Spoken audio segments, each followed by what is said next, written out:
From when I was a little girl until something happened in my mid-30s. I'll tell you about that.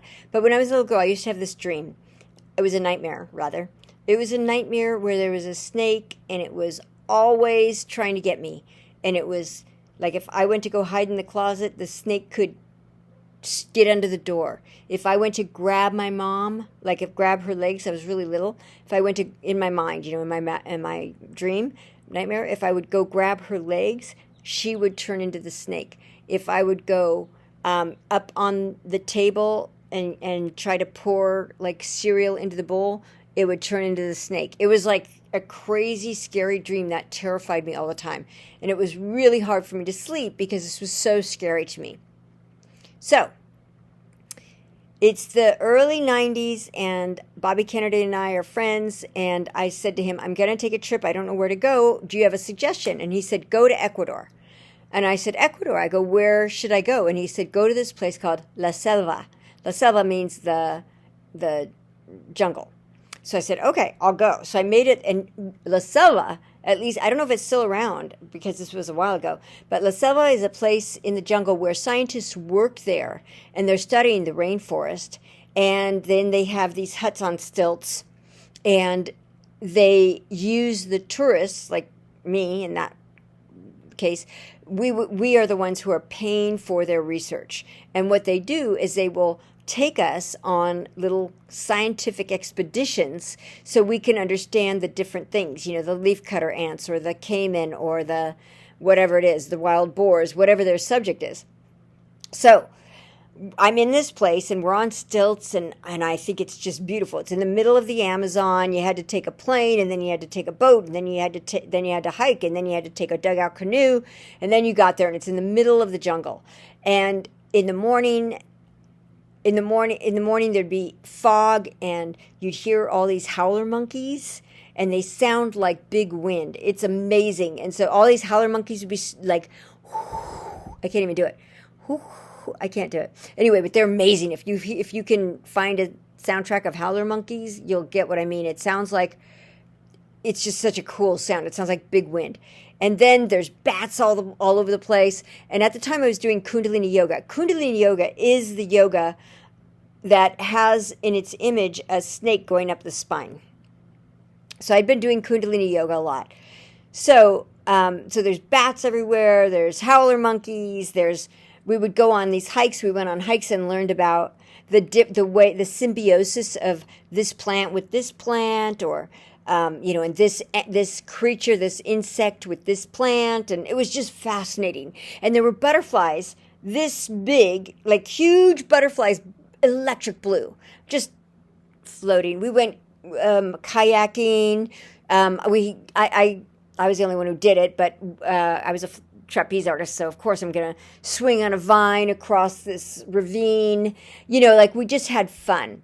It was really fun. And the other people that were on the trip that were also tourists, two were doctors from Georgia. They were really overweight, but they were doctors from Georgia, and they liked to have a good time. And then one was this older woman who was in her 70s, and she was English. So one night, the caiman expert said, do you guys want to go looking for caiman? And I was like, I do. And the two doctors and the Englishwoman all did.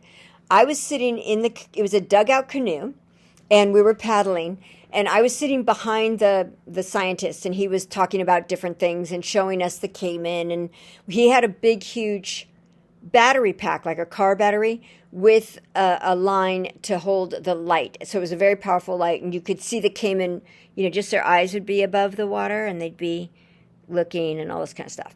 So then, as we're going, somebody says, look, there's a snake crawling across the water. And the guy says, wow. And somebody says, do you know what kind of snake it is? And he says, yeah, it's a Botrops athrox. I might be saying it wrong. A snake. And somebody says, is it dangerous? And he says, deadly. And so the whole boat, everybody goes, ooh, right? And the snake had been in front of us. So we're rowing, and I'm in shorts and flip-flops and, a little jacket. And we're rowing and rowing and rowing. And then the Englishwoman, she's in the back of the boat. She goes, oh, look, the snake is climbing into the boat. And I turn around, and the snake is climbing in right behind me and in front of one of the Georgia doctors. So I do what you're not supposed to do, and what I never could do in my dream. In my nightmare that I used to have, I never could scream. But I screamed, which is what you're not supposed to do. So the snake got interested in me because it could smell my fear. So the Cayman expert had me switch places with him. He's wearing long pants, I've got flip-flops, and he puts me towards the front of the boat. And he says, just get towards the front of the boat. Here's the flashlight. I am shaking so badly, that I rip the light from the cord and we have no light. I have in my pocket a waterproof flashlight, but my hands are shaking so much that I can't, it's really hard for me to push the waterproof clicker on thing. It's really hard for me to push it down. So finally I get the light on, and I'm looking where the zoologist, the Cayman expert, was, and I don't see the snake. And then I look, and the snake is coming towards me. So I back up, and I get onto the bow. It's a tree, right? It's a dugout canoe. It's a tree. I get onto the very bow of the tree, and there's a tiny little piece of wood at the very front, and I'm getting onto that wood. I'm just on the balls of my feet, and I am scared. And there's a line of rope at the bottom of the bow, and the snake is climbing over the boat, and it's intent on me. And I'm literally balancing, and I thought, oh, God, thank you. I'm so glad I'm a gymnast. And I'm thinking of my options. I could jump into the water, but we know that there are these snakes in the water, piranha in the water, and caiman, and who knows what else. So I thought, no, I'm not going to do that. I thought I could jump over the snake, but then I might capsize the boat, and then everybody would be mad at me, and then I would feel bad. So I didn't want to do that. So then I thought, well, I don't know what to do. And I closed my eyes and said, God, help me. I opened my eyes, and I was clear.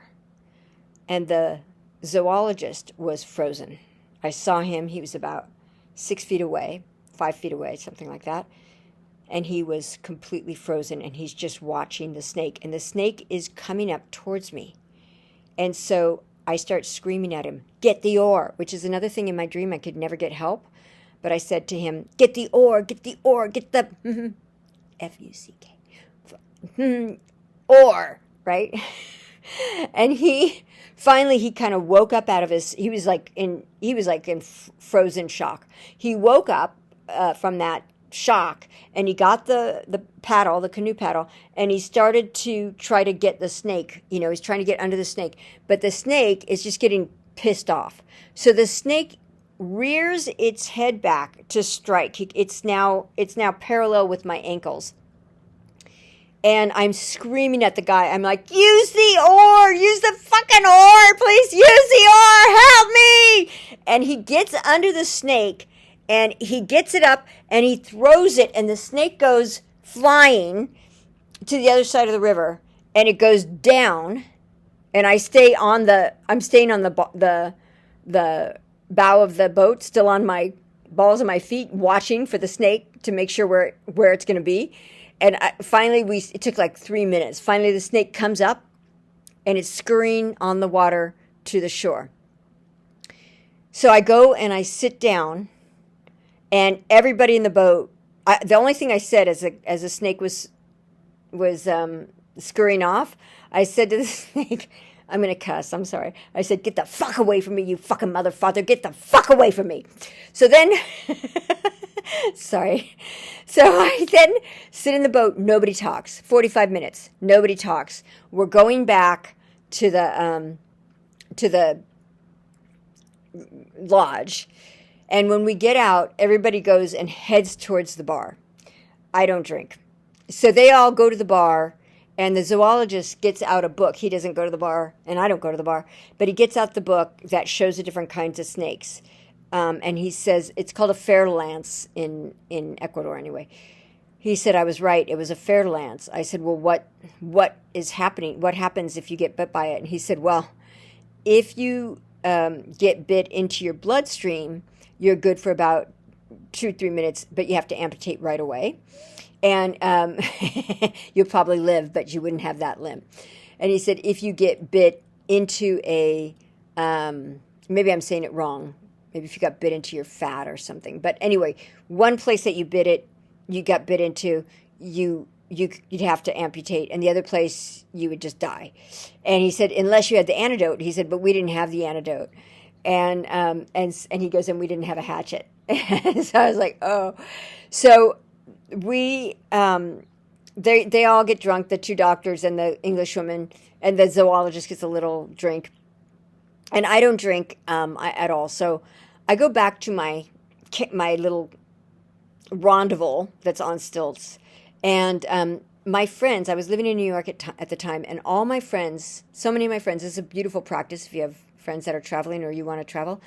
All my friends had written letters to me that they said, don't open unless you really need it. Well, I needed it that night. So I opened like probably 20 letters, and they were all letters that were like, Karen, I really appreciated how you helped me when I was so afraid of something, and you changed my life. Karen, you helped me so much with this. Or Karen, I really appreciate you, always make me happy, or something like that. They were all just super kind, talking about ways that I had been a benefit in their lives, which was so sweet.